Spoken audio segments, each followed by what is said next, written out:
We are starting now. Hello, everyone. Welcome to episode 9. Right? That's crazy. 9 episodes of me waking up early to get ready to talk to y'all. That's so wild. Welcome to Mary in the Morning. I'm not going to lie, super tired and extremely drained. I literally had a medical procedure this morning, rode my bike there and back. So if you see, I need to take this off actually. So I'm alive. I'm not dead, but the sister's tired.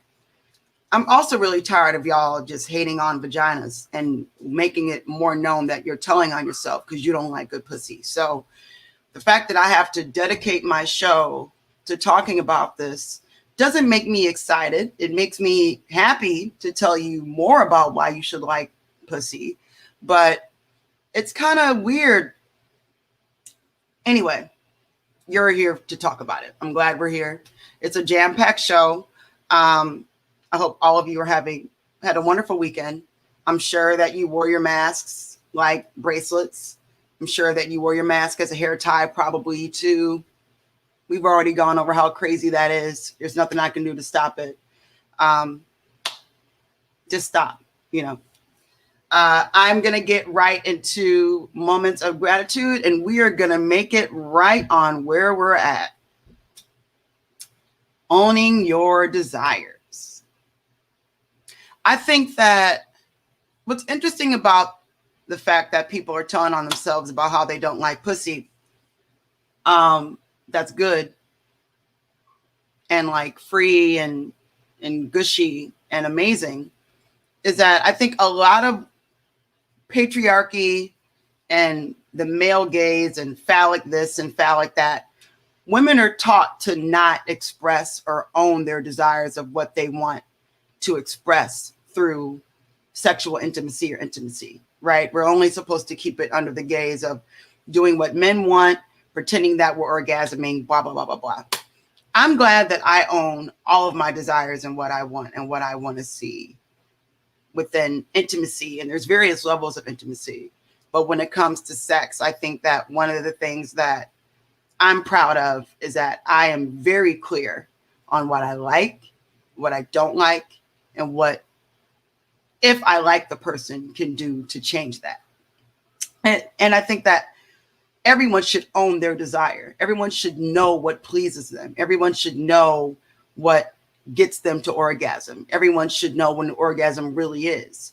And when you talk to people that haven't really experienced orgasms, you kind of feel sad for them. Like you kind of feel like, oh, you don't know what an orgasm is. What's wrong with you? But a lot of people really don't. A lot of women are just like, I make noises because he's making noises. And I'm like, but girl, that's crazy. So, or I make noises because she, like, you should know what makes your partner happy, right? And owning your desires and owning what you want to see isn't a bad thing.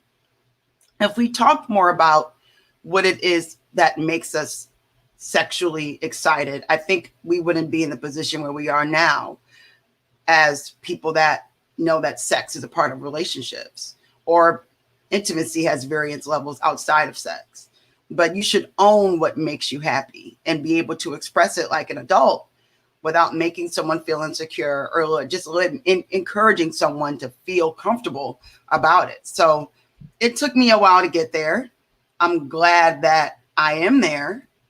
But yeah, like, just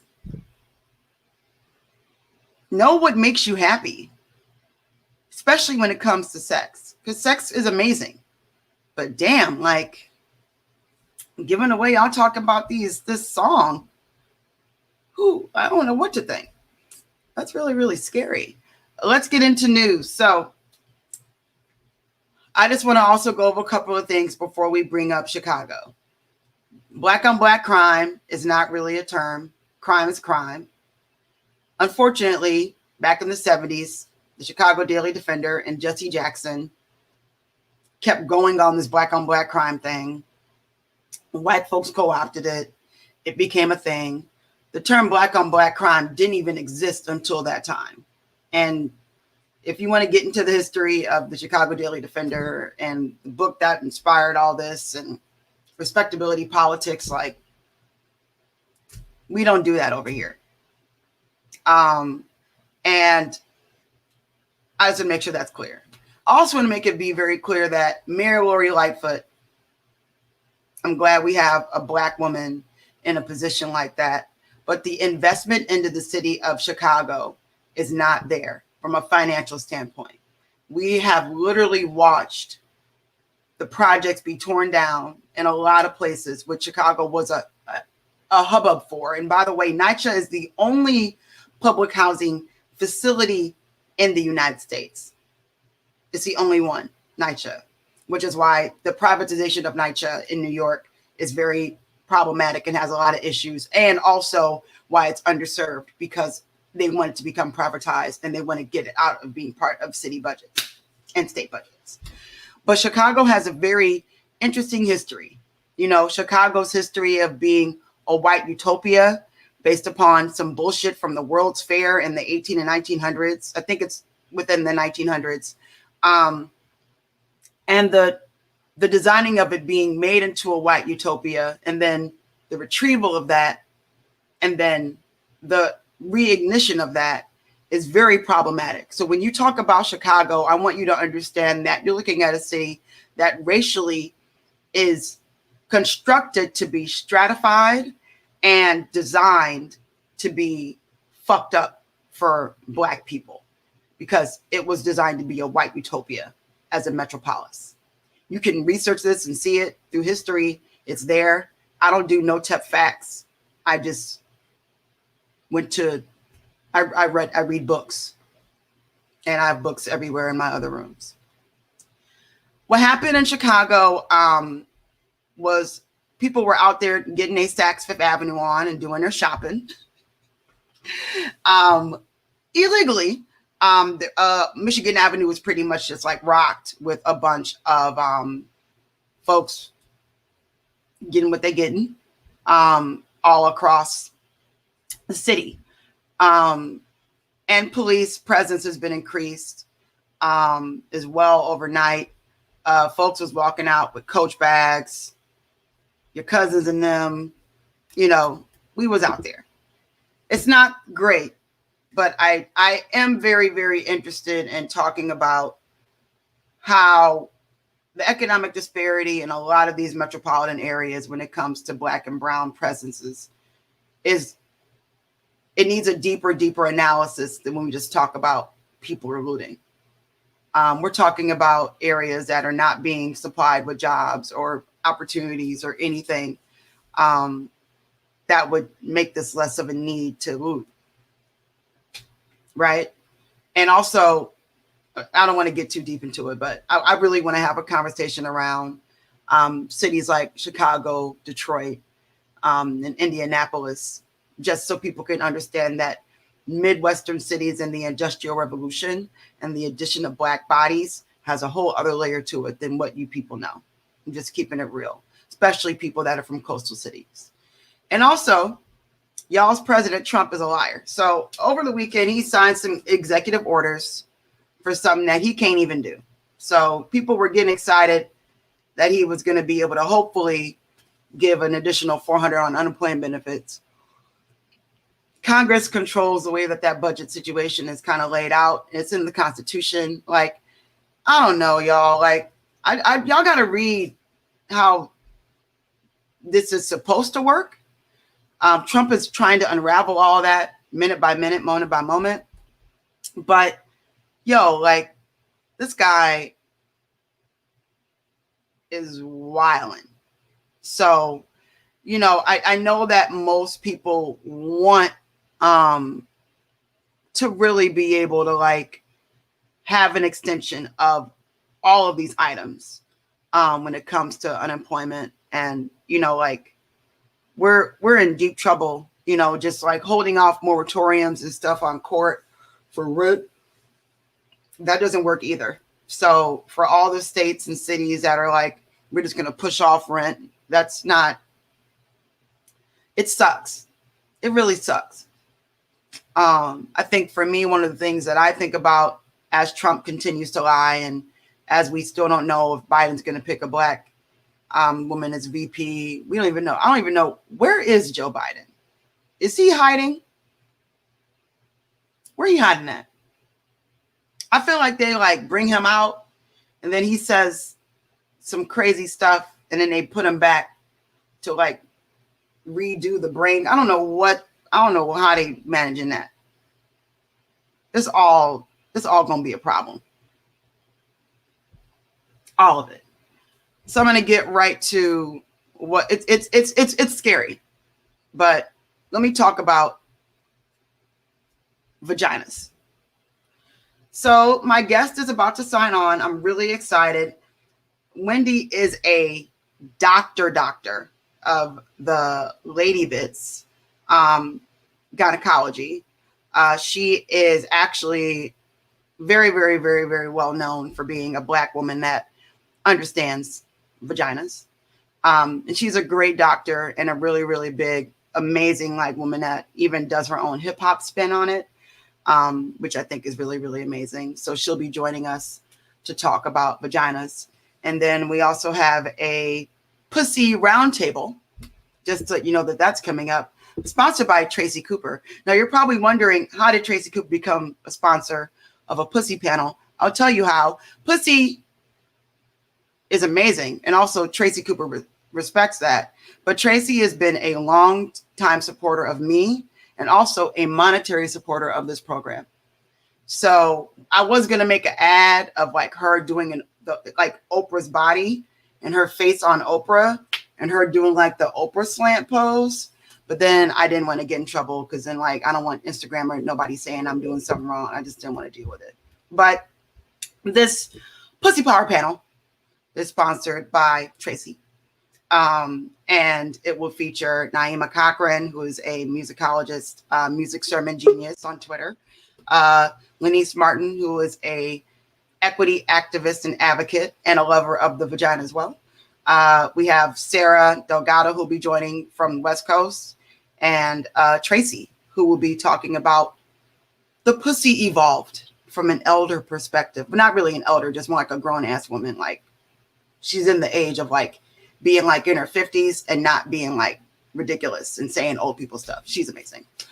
I would love for you to get ready to please meet our guest, Vagina Doctor. She over here struggling with her phone. I'm looking at her. She's not doing well. I'm gonna talk about her when she get on here. You can't cuss me out. No one can hear you cussing me out. No one can hear you. You just yelling at you waving your fingers. Fix your phone. I got it. I got see it. Now, yeah, now I got it to see. Look at you. Look at you. Oh, I was trying to get myself set up and it was not working. It's okay. I was like, what's wrong? What? Girl, it was a whole mess happening a second ago. So I want to give reference to this. I want to give you the right, announcement for what you do. You are a vagina doctor. You are a gynecologist. It's true. Your job is to look at lady bits all day and tell us, girl, what's happening. All day, every day. Okay, good. I'm glad that I was good. That's it. Yes. And I also, because you are a lover of the hippity hop. I do like the hippity hop. You rap a spell, if you will. You kick a rhyme. I kick a rhyme. I bust a flow every so often. Yes. And you also are aware of the fact that over the past 3 days, people don't like vaginas all of a sudden because they're wet. The world went ham. The world is so scared of a wet vagina. Woo. I thought, now in my mind, I thought that was a good thing. Right. I've been told it's a good thing. And yes, I'm bragging on my pussy because there you go. She said in certain circles, I'm known. In certain circles, I'm known. In certain circles, it's known that, but I want to talk about like, I got a foot on my shoulder, just for the record. No problem. Yeah, talk about it. Let's go. Let's do this. So wet vaginas are good, right? I just want to make sure know that that's good. They are like just to set the record straight for clarity. You want some moisture down there. Like you want it to not be, the Sahara, because if it is, it's a problem for all parties. Those who, are actually the possessors, owners of the vagina, meaning you as your person, but also anyone else who would hope to enjoy said vagina. So yes, I think if we want to just start with just general definitions, moisture, wetness, lubrication is important and welcome. Can a vagina be too wet? Yes. And really? So now we're getting into the setting of like over discharge situations where maybe you're just like expressing and releasing too much from down there. And that's not so much in a like arousal space. I don't think it could be too wet in that space, but I'm saying like, say your underwear is soiled and, now your pants are having issues. That could be a problem. And then don't even add like odor or irritation to that thing.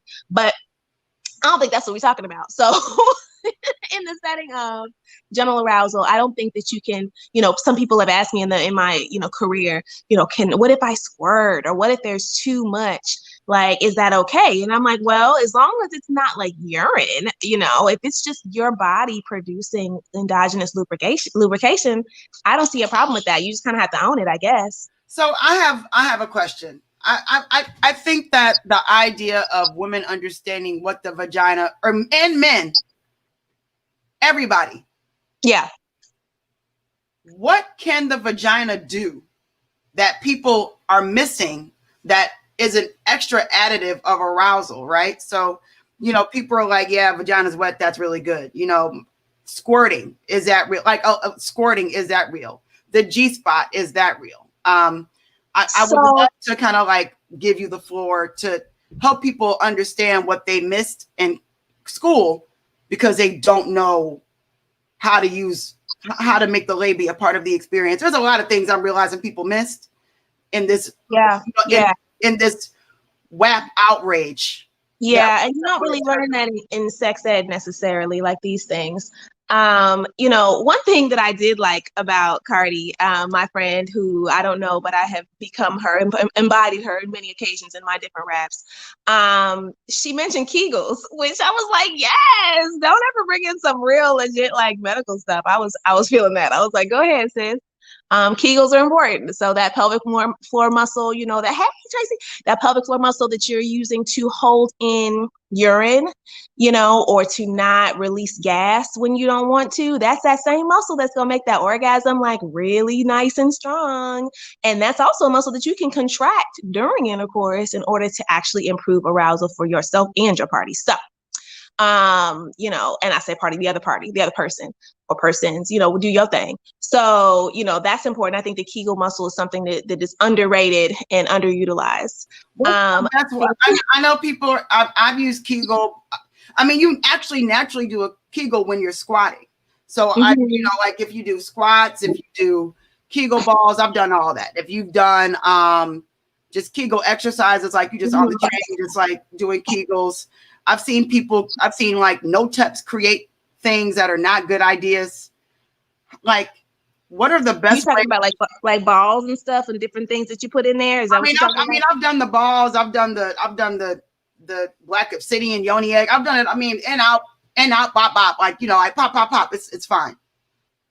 I love it. Yeah, no, I mean, I don't know that I've done all that, but she has it all. If you're really trying to make that pelvic floor be hidden, what should you be doing? I mean, okay, so you mentioned, the labia's involvement. And I think, that, like you said, goes into just that arousal and being, lubricated. And, and if you're aroused, there's also some engorgement that goes on down there, like some actual swelling that happens down there that's supposed to happen. So that's a good thing. Some people look down at their labia and like, are they symmetric? Do they look like they're supposed to? They look just like they should, sis. Like, it's fine. So that's one thing. When you talk about squirting, not everybody does that, but that has what I believe that is. Some people think it's urine, but I think that there are glands down there that are called Skene's glands that also release lubrication. And in a real good time, they can maybe just squirt it out all at the same time. And that's kind of. Here's something I've squirted maybe thrice. Okay, thrice. How do we, I want all my lady friends to be able to squirt because it's amazing to me. It's painful for some, I know, right? But what's the activation trigger to release? I don't know that there is one. That's what I'm saying. Like, I don't know that everybody either can or does. It's probably, I mean, you basically had like 3, shooting stars in your life, I think. No, shooting stars. Yes. But some people, like, I'm sure there are people who can do them and maybe even make it a profession. But like, I don't know that I've ever like technically, you know what I'm saying, squirted. So I don't know. I think you just might have hit that, betcha by golly wow moment. You know what I'm saying? I mean, like, you get crazy questions all the time, right? And I do. That, as a doctor, especially a Black doctor, like, right, things that the Black female body is ostracized and demonized and has been in medical history for so many ways, right? So to have a song or have songs, this isn't the only song that's bragged on a woman's vagina being amazing. Right. To have so many medical issues go against us. Right. Like even there's studies that are skewed saying that as a Black body, you might have more of a propensity to have this element of an item in your kidney than another. Like there are a lot of things that are racist. Yeah, we get hit all the time. Right, all the time. So, when you hear songs like this and you see reactions like this, as a doctor, how do you engage, just given your understanding of hip hop culture, given your understanding of what it is to be a Black woman, having all this knowledge, and when it comes to like the dismissal of a Black woman's body being celebrated, how do you help people feel comfortable, given that we're being demonized even now for expressing ourselves freely and supporting good vaginal health? Because vagina is a good thing. Right. It never stops. And I don't even know how to what the solution is. I mean, you saw the whole med bikini movement. That was like a whole journal article written about women using, being on social media in swimming suits and bathing suits. And it's like, really? Like, that's what we talking about right now when all this other stuff is going on? I just recently heard that this weekend, and I got the article this weekend, but it was about tampons. It was a tampon commercial about how to use tampons properly.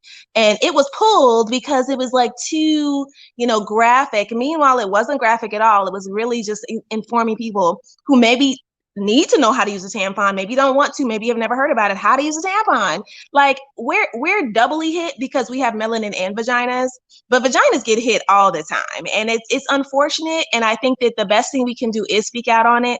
And just really have forums like this, or have like, our brunches and our discussions and our articles that just say like, come on, y'all, like, you came out of one of these things, you know what I mean? And you want to get back in one. I'm just saying, like, we should act better. I don't know. I get worried about this because we have women that, Megan Cardi's age and younger, in between and older, that may not even know that they don't have a healthy relationship with their vagina from a medical standpoint. And then to have men and to have women, respectability politics, patriarchy, just the fact that you actually hate women and you might not even know it, it makes it harder for people to do your job because you're advocating for Black women to take more ownership of their vaginal health. Yeah, and care, for sure. Yeah, so like, it's really, really, really, for me, okay, haters gonna hate, people don't, whatever. But like, this affects deeper than just critiques on a song. It actually affects the way that we are relating to our bodies and celebrating our bodies as women, if we're going to come down on the fact that a wet vagina is deemed a threat, right? Yeah.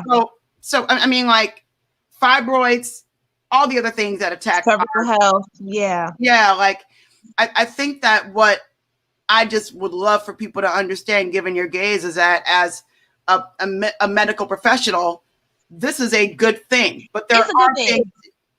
It's a good thing, but so I have a little bit of a twist on it. Like, I heard the song, I watched the video, and my thought was like, female empowerment, do your thing, rock your, all of your fineness and all of your empowerment. I mean, on the flip side, if it was a song about like a big ass D, you know what I'm saying? Like if the song was B-A-D, would I be like, dang, that's the joint? Like, I don't know that I am definitely all the way in as far as like the celebration of using it the way that some of the lyrics said that they used it. At the same time, I'm down for the cause. It's not like I read some of these like pour holy water in my ears. I accidentally watched the video. I was like, accidentally, bruh, like you ain't accidentally watched nothing. You know, one of those that congressman or whatever that went in on the video. Like I'm down. Like I watched it and I see what they're going and they in their lane and they doing it and they riding it hard and I love it. I mean, it's no different than Luke and them in the past. And I know y'all gonna talk about that. I think that I wish we could have a broader discussion about it though, as far as like, you know, what it means to be proud of our vaginas. And I want us to be proud of our vaginas. I would rock one on my t-shirt. Matter of fact, I got a t-shirt.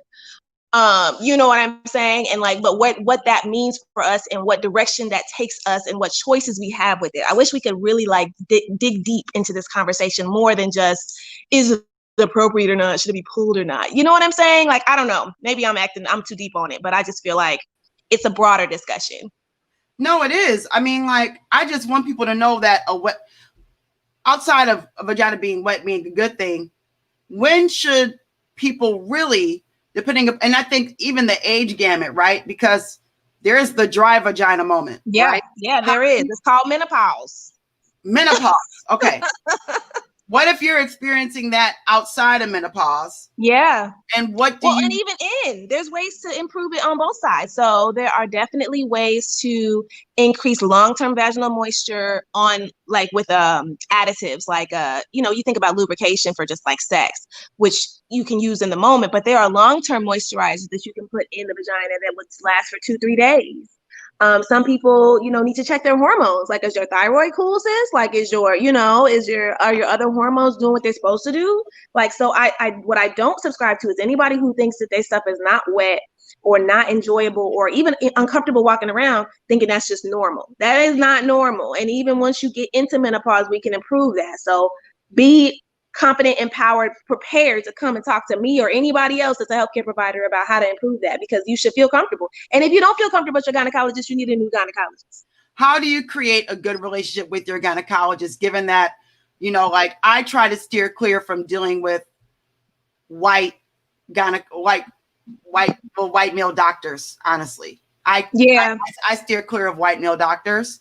And I appreciate that. I had one and he just like left the practice I go to.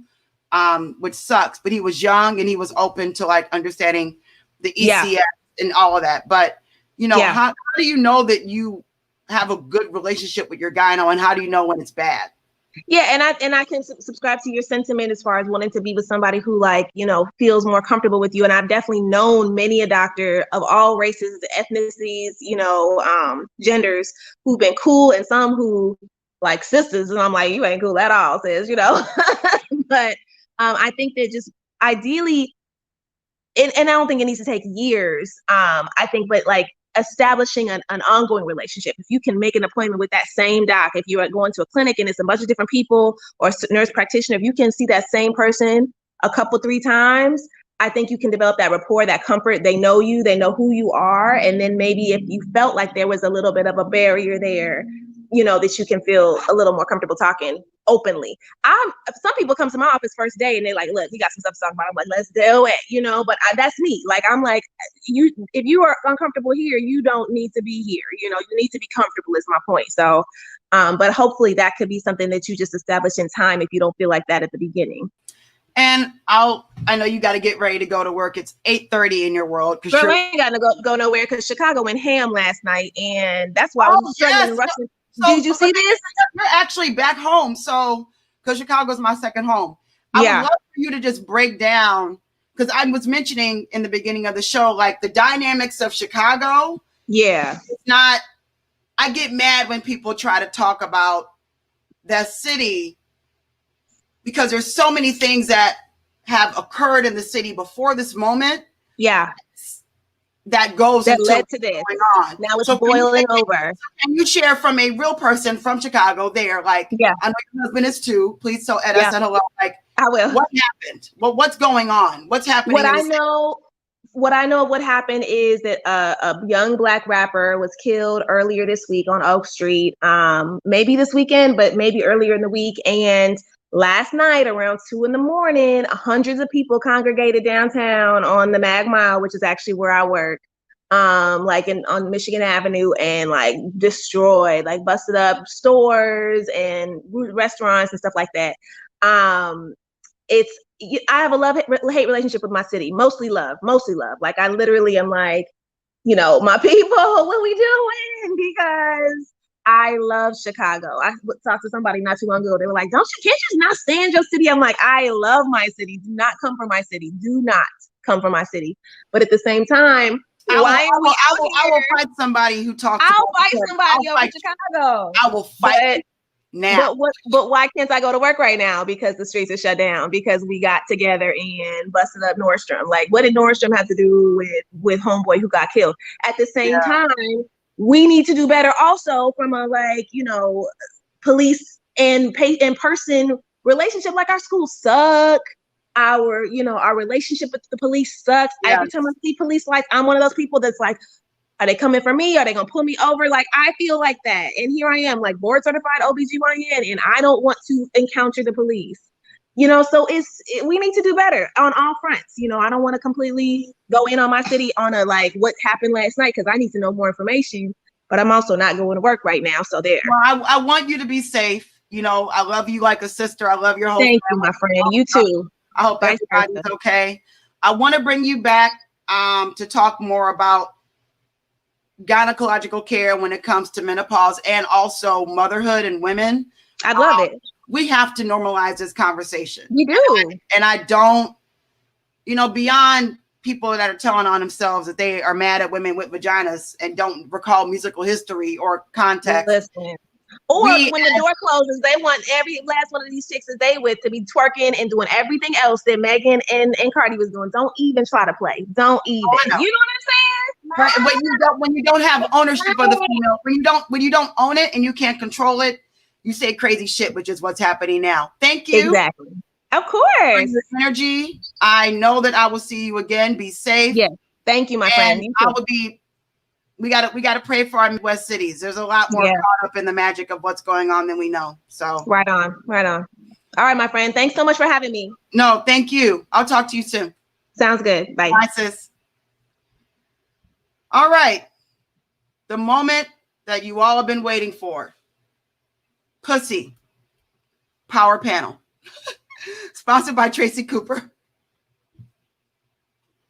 I'm going to offer in our guests, starring first, from New York, the musicologist, the ethnomusicologist, the music sermonist, the deaconess of music, the deaconess of music knowledge. Yes, ma'am. Yes, ma'am. The woman you bring to the party to win the drinking game about music and rig the system.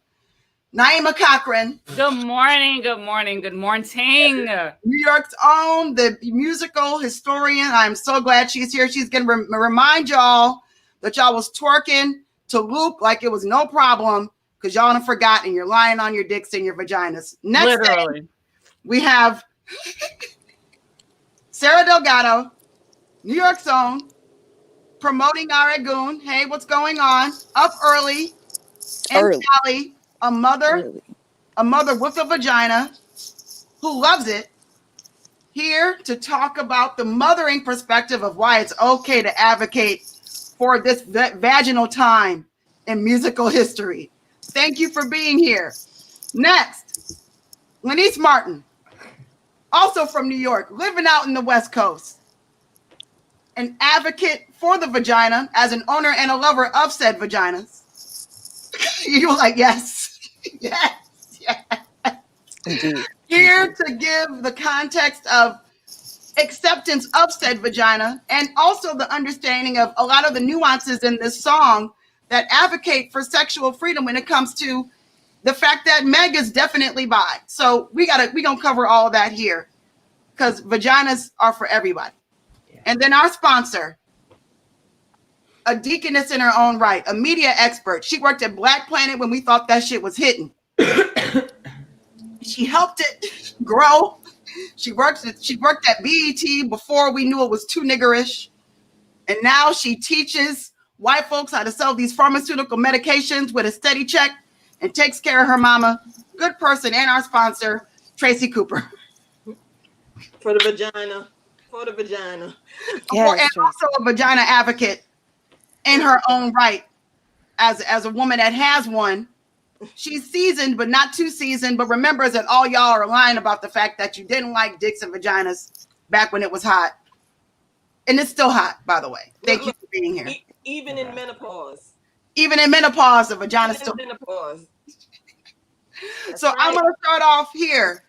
Naima, why don't we like this? Why we like this song? We all agree that we enjoy the song, right? Panel, thank you. What did we forget? Is something wrong? Hip hop has a massive issue. Like we have the hip hop culture has the biggest like Madonna whore complex that has ever manifested in the history of anything in any culture anywhere ever, especially for it to be 2020. And like honestly, Big Mama Thing is worse than Wet Ass Pussy. Like My Neck, My Back is worse than Wet Ass Pussy. Like this isn't even off the charts in terms of vulgarity or salaciousness or pearl clutching. The video, the most like eye-popping thing about the video is the room where Cardi has her pasties on. Like even the video, they're not simulating sex. It's not like I can think off the top of my head of like about 10 videos from fucking 1998 that are worse than this video. So it's like, I don't understand. Actually, I do understand. There's no actual reason for all of this kvetching and, you know, gasping and, oh my God, what will our young people come to? You know, oh my God, this is going to warp everybody's minds, except for the fact that y'all do not like it when women are like, hey, I enjoy sex. Come give me sex if you can give it to me in a way that I enjoy. Let's get this shit popping. That messaging still fucks with people. And it's crazy that in 2020, we're still having this conversation. People are still saying shit like Lauryn Hill didn't have to do that. But like, yo, I'm 44. I was dropping it like it's hot. I was twerking. I was pussy popping before we called it twerking. I was ass shaking from Luke. Luke was when I was in middle school. All the way up, Luke first dropped when I was in middle school, all the way up to, you know, Kim and Foxy and Trina and et cetera, et cetera. This isn't new. This shit ain't special. It's not unique. It's not fascinating. And and have these niggas complaining and women, y'all were raised on BET Uncut, literally. Like y'all went to like BET Uncut, put you to bed at night. So I'm gonna. What are you even talking about? We clearly all agree. Lanice, why do you think people are so mad at this song? Well, I have no idea. I forgot to do my homework and actually watch the video, but I've seen clips. And I think the person, Naima, who spoke before me, just got it right. Folks are haters. And I think it is also a lot about the focus of the enjoyment and the woman enjoyment is just like too much. And it's also for other women. You know, I too am currently, of course, in a lesbian type of relationship, but I'm bi. And I remember, you know, I grew up on the Trina Make a Meaning with My Period on. I grew up with the Little Kim talking about the, you know, eat my pussy, right? And for someone that's bi, or even just a young person, I feel like that was empowering because I didn't have time for any guys that I slept with that didn't. I remember one time I kicked this guy out. It was around 1 a.m. My roommates were still up and hanging out, and they were like, "Lanice, what are you doing? Like, he can't drive home. He's drinking." I was like, "This ain't a hotel. Like, he can't fuck. Like, gotta get out of here." Like. I celebrate you, Lanice. You are a young legend because not enough of us knew to do that back then. I celebrate you. It takes women till they're 35 to know to do that shit. But my roommates in college were trying to tell me that I was being rude, that I should have let him lay there. No. Fuck all of that. Fuck all. And see, that's why men don't like the hold idea. on now, Tracy, man, Tracy, why now? You have Tracy's face. Tracy, go ahead. No, he's taking up energy and space that was not needed. It was a waste of your time. It was not good. You needed to get that energy out of your house Exactly. to make space for the right dick energy that needed to come into that space, or whatever wanted to need to come into that space. I'm with you on that. I have put people out. You have to. Anise, I think you hit the nail on the head on why people have a problem with sexuality as empowerment, because men will say stuff like, what about shaking your ass and what about talking about wet ass pussy is empowering? And it's exactly what the fuck you just said. Get out my house, because you're gonna wake up and you're gonna ask me for food. Right. You're gonna ask me to cook it. You're gonna have just get out of my house. And that's the part. They really want to maintain the illusion that like the dick has the power. And I like how appalled Lanice is at the idea of like, why would I cook for you after I kicked you out of my home? Lanice was just so, why would I do that? That's crazy. What are you talking about? But I mean, but continue on, and then I want to have Sarah chime in. Well, I just think it's like it's supposedly transactional. So, of course, I'm a woman. Well, not of course, but I've told you I was a woman, so now I'm saying of course. But, back in high school, I was one of those gay people who didn't know I was gay. I was still at that point thinking that I was straight. Or I guess I'm bi, but again, like, I don't like guys enough to be in relationship with them. So I just say I'm gay because you have to like hang out with them, and then I'm very gay. So I just remember, just what I'm trying to get at is now that I know I am gay, I'm more masculine presenting. Whereas when I didn't know I was gay, it was more feminine presenting. And when I became more masculine presenting, and I met guys, my friends, and they were just teaching me survival things as a young niecey. A lot of the survival tactics did surround around women. Like I remember like this one tactic that this dude taught me, which was, you go to the bar, you check around like 12:30, 12:40, you check for, who's left, who's like looking like they need someone to take home. And then that's how you get home. Like you don't have to sleep on the street that night, and you can take a shower in the morning. And, that was the dude friend putting me on to survival tactics. So as a masculine presenting woman, like I know there's all sorts of trifling things going on because guys feel real comfortable. Guys have said some crazy, crazy things to me. And I think even with that, they forget that it's transactional. Like so guys were teaching you how not to be homeless because that's what they be doing on trying not to be homeless. Homosexuality. Sarah, what do you think, Sarah? I just have to recover from that real quick. It's only 6:30 a.m. for me. Sarah, if you're gonna laugh, we have to go do the next person, please. Oh my God, no! Here I am. So I think a few things, right? It's strange to, for example, we just came off a versus battle that had some lovely ladies keeping company as accessories to what wasn't happening in the room, and everybody seemed fine with that. Those ladies were never formally introduced, but they were there, and everybody was okay with their entertaining presence in that capacity. But the moment that they were empowered with voices and EP credits and checks, literally 2 hours later, and put other women in the video just cause, it's the talk of the town. And I wouldn't consider myself an expert, but I'm pretty sure we could list a shit ton of music videos that boys have done that are the same, and probably not as well produced or cohesive, with mad people who don't really serve a purpose, who did not put together a cute outfit for me to take in or choreography. So what's interesting is, like, I was talking to Thembisa, which I think all of us know. Lanishi might not know Thembisa, but Thembisa is like a music vet. She has nice furniture like Naima does. Naima's furniture in her background always running for it. Like, you know how like she was I was waiting on that. I was like- waiting on it, Mary. like I was Naima waiting. looked like Naima was making money back when music was making money. So like all her credit looks like it's heavy, like it got some weight to it. It don't look like that light IKEA furniture, but you know, I think, I mean, Tracy, you've worked in the industry for a while too, and you've seen how these niggas get down of certain, you know, privileges.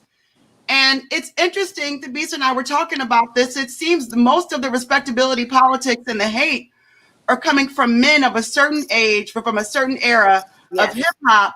And I'm looking at them like, wait, you started this, you created this, you marketed this. You told me that it was my job to be eye candy. You told the guy to put champagne on me in the video. You told me that the only way that like lesbians could be lesbians if they both were like, look, like you told me that like it wasn't okay for a woman to like you told me this, like you said that it's my job to lay down and let a man just like pee in my mouth and I don't say anything. Like you said that that's what I was supposed to be doing. How, like, did they forget? Is there some type of male dementia that we need to be talking about in the pharmaceutical industry? Actually, you know, using that term male dementia, because now you're talking about people that are in my age demo who now have daughters, who may have grandchildren, who when they were younger, we're talking 10, 15 years ago, they were producing the videos that were in BET Uncut, or they and their boys were sitting around and watching BET Uncut at night or watching a variety of other things. And now they've got teen daughters, and now the men are clutching their pearls like, oh my God, how can she talk about her private areas in this way? And I went on somebody's thread and I was like, I remember being at your spot and it was a group of us watching Vanessa Del Rio. So now all of a sudden you are now saved, sanctified, and filled with the male dementia, and not knowing that women still have a right to own their sexuality. And if you really wanted to step up as a man, knowing and having worked in the industry that you were in, and now you have daughters, you need to be talking to her, you and her mother, whoever your partner is, and talking to your daughters and empowering them to own and understand their bodies, versus this whole, oh no, now you want your daughter to be the Madonna. You don't want her to be in touch with her sexuality, whatever her sexual preferences are going to be. You want to shield her from all of that. And also part of that is their ego, because they want to shield her from knowing what their past was. Yeah. They're So not with that. So Naima, is it because, so I know we're all dealing with COVID in unique ways, and I hope that all of you are safe, like for real. Like I've texted y'all individually and have, you know, we have an actual relationship of like caring about each other. I hope all of you are safe and hope your families are safe. And I pray that nothing happens to you and your family surrounding this. But are we that bored that we decided to go in on this song, Naima? Like, oh no, this would have happened. I think this would have happened regardless. Because remember, it wasn't that long ago that everybody was weighing in on T.I. taking his 18-year-old daughter to the motherfucking gynecologist. Right. I think what men are. I think what. And I want to be clear, it's not just men who are tripping, because it's a whole lot of women acting like they ain't never got down and scrubbed the flow, right? But on the male side, I think what men miss and have missed from the history of time is that women proclaiming what they enjoy, what they like, it actually is setting your daughters up, the women you date up, for exactly what you want, which is discernment, and which is a sense of clarity about what they deserve, what they will tolerate, and what they won't from a man. That's actually what you want. Like, that's actually what you want your daughter, your niece, your mentee, whatever, to be clear on. Because, like, that's the problem, is that people think that you just shield your child until you push them out into the world, and then all of a sudden, magically, they just know everything. It don't work like that. Like, you have to have conversations with them. You have to give them a sense of like knowledge so that they can make informed decisions. And songs like Wet Ass Pussy, although on the surface may seem crass, it is very much about, this is what I like, this is what I'm looking for, this is what I'm good with, this is what I'm down with. Like, let's get that popping. And with a mutual sense of enjoyability, it's not just like, hey, come fuck me, do me, I'm just available to any and all. No, like, you got a list of qualifications that you got to meet for us to get this shit together. That's actually what you want. That's where the empowerment is. And that's what motherfuckers miss. Like, you want the women in your life to be clear on what's good for them and make choices based on that. And so with that being said, Sarah, as a mom, like of a daughter, are you sitting here like, oh my God, I don't want my daughter to know that she has a pussy? Like, what is I going to do? No. So I having a few levels of context from me is my family is West African. I'm first generation. And, you know, I was raised by a mom who definitely put on her, what we call a bunny, wrapped her little self and would twerk right on my face. And I'll do that to my daughter also. It's a rite of passage. You understand what I'm saying? So there's a level of comfort that we have in our family. I'm a naked mama. You know, my daughter is very comfortable with her body. I play all kinds of music. I scream it to the mountaintops, and I dance all around my house with and without clothes. There's a level of ownership that I have and that I share with her, but she still understands that I'm a mom and an adult, and she's a little girl, and she doesn't attempt to emulate any of that. She just is able to take it in and appreciate that mommy is a grown woman who loves her body, and that we can respond to all kinds of music in all kinds of ways.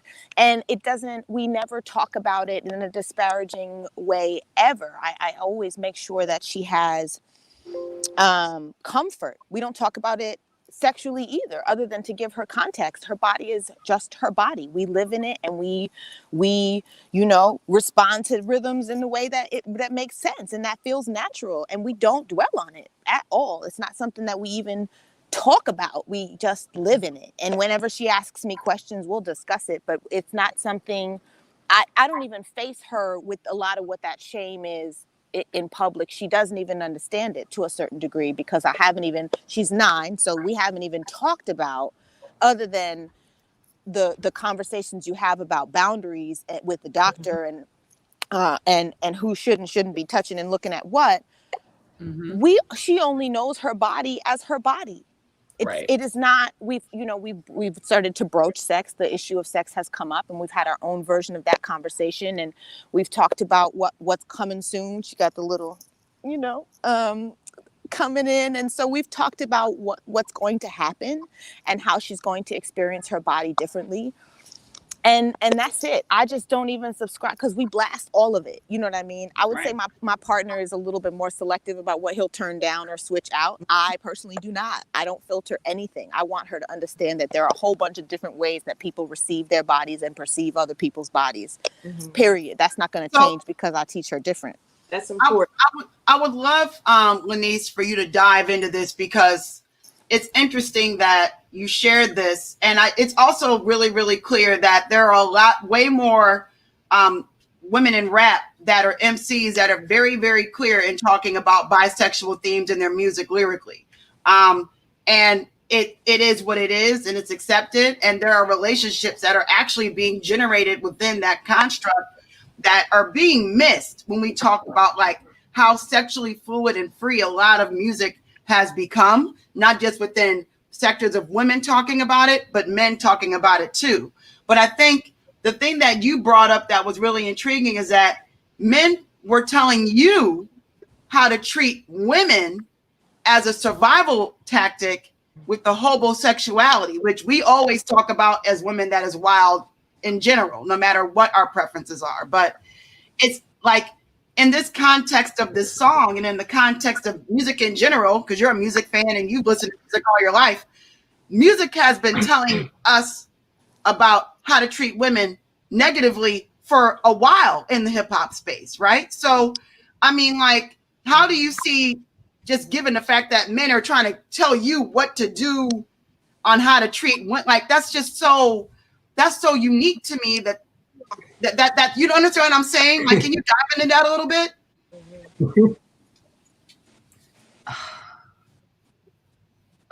Well, I think it's, and I'm still learning a lot about masculinities and the positive and negative side of it. And, one aspect that I'm learning is I guess what it is, the masculine privilege I get in certain spaces, which just pretty much means that I'm privy to conversations that you don't want to hear. And in that, yeah, I think it's one of those jokes where you can just say patriarchy hurts everyone, because that it's pretty much clear that like self-worth is attached to a woman, how much other people find her wannabe, sleepable, or sexable, and then to get a woman that is perceived as mostly wanted to be sexed by other people, the guys that you want to impress, you need usually the idea is that you have money. Some guys want to skip the having money part, and like it's like they're mad at having to have the money, and they just want to have the access. But Wow. either way, Everybody's like, damn. like one time I've dated people, and I was dating this one person, and I guess by like mainstream means, like they were very attractive, and they did physicality for their job. They were a dancer. So I remember, it was a picture that we had taken at a wedding. We both dressed up in wedding attire. I remember folks coming out of the men and women saying good, just literally copying on my Facebook, telling me I did a good job. Reaching out, saying how you've been doing. Looks like you're doing well for yourself. Literally, like I could tell, like the difference between when I'm dating someone that other people want to have sex with, than when I'm dating someone that other folks find like, you really looked hard to find a gem there, Lanice. And so I just think this masculinities aspect of stuff, this patriarchy aspect of stuff, still unpacking, still learning things. Because for a while there, I was just like, I'm a woman. I've been attacked by men. Like, I don't know what you're talking about. But then realizing, like, Lanice, men wouldn't have talked to other women and said, this is what you do. You go to the club, you wait till 1 a.m. and you grab the one. Like, I was like, that was because of a certain presentation that I have that that's like one of the better things they've said to me. Anyway. We need you to make a podcast to help us out, because we're trying to understand these niggas today. And your podcast should be called Niggas Today, by the way. I will listen to that. I will listen to that. Niggas Today. There's I will end on this final question, because at first, and I think some of you have seen my my concerns about this conversation over the weekend, is I just thought people were telling on themselves because their pussy was dry and they wasn't getting it. That's where I was at. I didn't know. I think that's definitely part of it as well. Or they don't know how to get it. That's a huge part of it. They don't know how to get it good. I feel like every woman who's clutching her pearls of the wet ass pussy maybe has not had an orgasm through regular intercourse. That's gonna be my assumption. I'm gonna let each of you, share your piece, and I want to make sure I know all y'all have like busy schedules. Naima woke up early for me, and I appreciate her so much. Just so everybody knows, you should follow each of these women. Lanice is an actual game changer and doing good work in the Bay in respect to equity, not just in cannabis, but in general within business. I don't like to limit people into boxes. Tracy is an OG, just like Naima, but a real OG in dealing with niggas corporately, which is another podcast I think Tracy should make, call it Niggas Corporately. Gems. Sarah works in entertainment. She's going to come back on the show and talk about what it is to like work within the confines of entertainment production and making a show. But, I'll leave on this. How do we progress this conversation in a way where we can advocate for women's expression of sexuality versus restricting it. And I'm going to have Tracy go first, and then Lanice, and then Sarah, and then Naima. First, thank you for having me, Mary. Thank you for being a sponsor of our show. Of the Power Pussy panel, yes.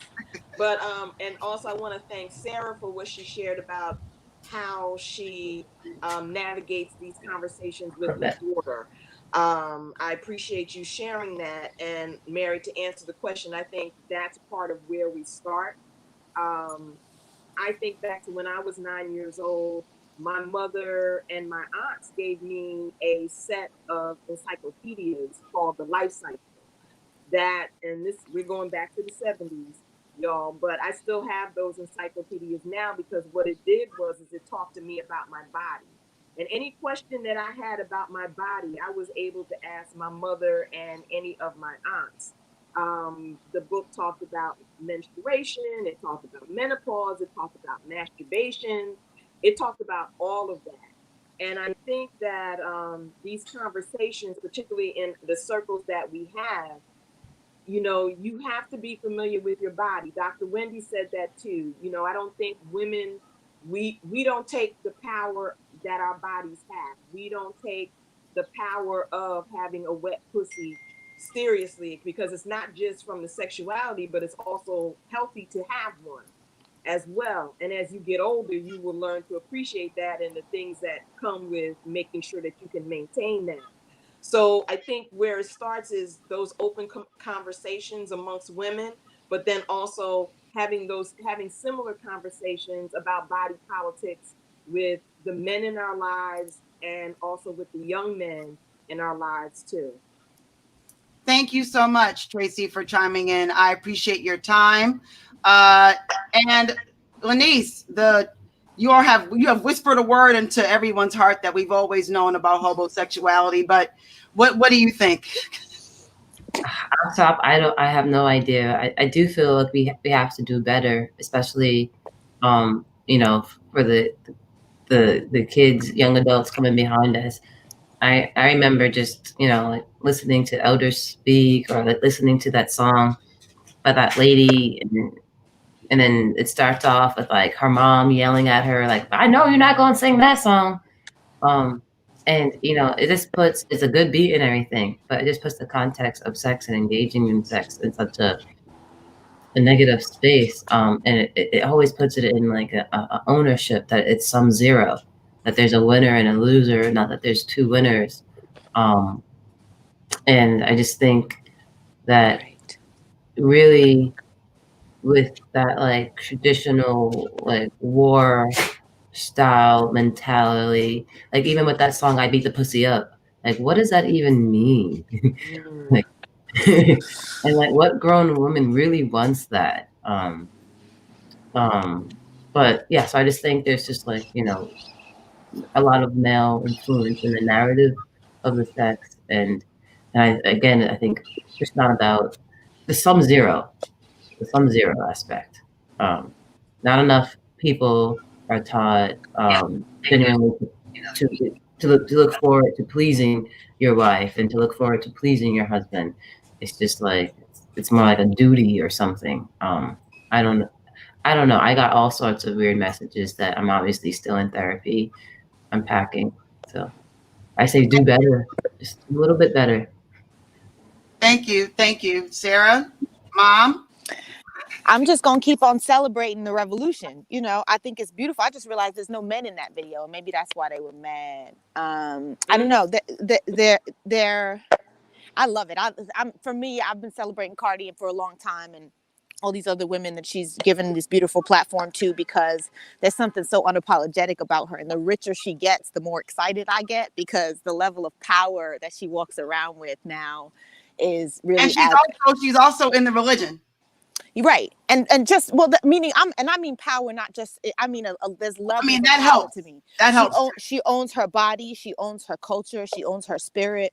She owns her roots. She owns her flaws. She owns her relationship. She's with all of its public, you know, whatever. She's owned motherhood in her own way. I just have been really, actually very much empowered by her journey. And I'm glad she's stirring the pot, and she's doing it so unapologetically, and I love it. So I will continue to celebrate it, and my daughter loves it too. Is this Cordy? So she knows what's up. So, that's just going to be how we move forward. And I hope everybody gets on for the ride because it's fun. Yeah. Naima, I will let you close the floor. Thank you. I'm very honored, and I'm thankful to have been in company with all of these sisters and their points of view and their opinions. And I'm gonna piggyback a little off of everything to speak to what Tracy and Sarah said. I think first it does start with the conversations that we have with our children in terms of how we form their young minds to think about this. My mom also, she spoke to me about my body in real terms. I remember Purple Rain came out when I was 8. She took me to see Purple Rain in the movie theaters. I was a Prince fan. She bought me the album. I remember asking her what masturbating meant because of Darling Nikki. And she told me, and I still didn't really understand it, but she told me, you know what I mean? But she answered the question. Exactly. And some of what people are afraid of from music is because you haven't given your kids the language for you to actually explain to them what it is, right? Like teach your kids their real body part names and have honest conversations with them. The second thing is from the adult point, I think that I would encourage people to examine what exactly it is that they're afraid is going to happen if a woman that wants to have her ass cheeks out. What do you think is going to happen with that? Meg has a college degree and she's making more money than plenty of college graduates out there. Cardi is married with a child. Not that should matter. Not that should make her any more worthy, less worthy. She's a former dancer who has flipped her narrative, taken control of it. She's not ashamed of it. And it has not hindered her in life. So it's is it the fact that they go against what you've been taught? Like, if you want to be successful as a woman, if you want to win as a woman, you got to do X, Y, Z, and these two don't fit that. I would just ask that people examine what exactly, what do you think is going to happen if your daughter becomes a stripper? What do you think is going to happen? That's my conversation. What scares you about that? And there's a lot of there's a lot of religious patriarchy wrapped up in that. There's a lot of shame wrapped up in that. There's definitely a lot to unpack, but it starts with you saying to yourself, why does this scandalize me so? What is it about it? Is it because you're worried that your daughter's going to make you look bad? Or, what? I think you have everybody has to examine first, what is it about this that scandalizes them so? Because these women are grown ass women. Meg is finding her way, which has nothing to do with her ass and titties being out. You know what I mean? I just really have to understand, I don't understand why it is everybody's so hot under the collar about it in the first place. Thank you. I hope that we can admit that either we don't like women expressing themselves. A lot of these men genuinely don't like women at all. I think that's real. I really think that there's a lot of dismissal of women that comes from a couple of things as people of color.